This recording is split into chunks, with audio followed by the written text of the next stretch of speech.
എല്ലാവർക്കും ഉപാസന മീഡിയയിലേക്ക് ഹാർദവമായ സ്വാഗതം. ഞാനിന്നിവിടെ പറയാൻ ഉദ്ദേശിക്കുന്നത്, നമുക്ക് ഇന്ന് മനുഷ്യർക്ക് പല വിധത്തിലുള്ള ശാപങ്ങൾ, പല വിധത്തിലുള്ള മനസ്താപം, വാഗ്ദോഷം, ഇങ്ങനെയൊക്കെ ഇതെല്ലാം നമുക്ക് ശാപമായിട്ട് വരുന്നതാണ്.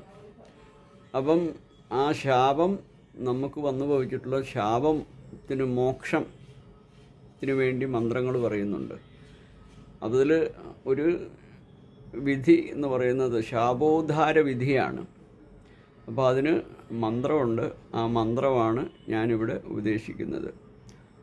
ഓം ഹ്രീം ക്ലീം ശ്രീം ക്രാം ക്രീം ചണ്ഡികാദേവി ശാപാനുഗ്രഹം കുരു സ്വാഹ. ഇപ്പം ഞാൻ 3 പ്രാവശ്യം ഇവിടെ അത് ജപിക്കാം. ഓം ഹ്രീം ക്ലീം ശ്രീം ക്രാം ക്രീം ചണ്ഡികാദേവി ശാപാനുഗ്രഹം കുരു സ്വാഹ.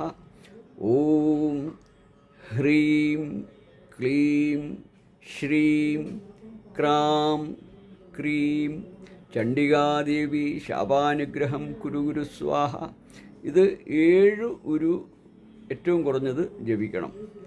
അതുപോലെ പലരും നമ്മൾ പറഞ്ഞു കേട്ടിട്ടുണ്ട്, നമ്മളെ ചവിട്ടി താഴ്ത്തിയിട്ടുണ്ട്, നമ്മൾ നന്നാകാൻ, നമ്മൾ നേരെ ആകാതിരിക്കാൻ വേണ്ടി പലരുടെയും ഭാഗത്തു നിന്ന് എന്തെങ്കിലുമൊക്കെ ദോഷങ്ങൾ ഉണ്ടാകും. അപ്പോൾ അതിനൊക്കെ പരിഹാരമായിട്ട് നമ്മൾ ഉത്കീലന വിധി എന്നാണ് നമ്മൾ പറയാറ്.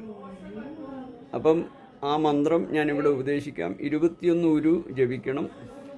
ഓം ശ്രീം ക്ലീം ഹ്രീം സപ്തസതി ചണ്ഡികേ ഉത്കീലനം കുരു സ്വാഹ. ഓം ശ്രീം ക്ലീം ഹ്രീം സപ്തസതി ചണ്ഡികേ ഉത്കീലനം കുരു സ്വാഹ. ഓം ശ്രീം ക്ലീം ഹ്രീം സപ്തസതി ചണ്ഡികേ ഉത്കീലനം കുരു സ്വാഹ.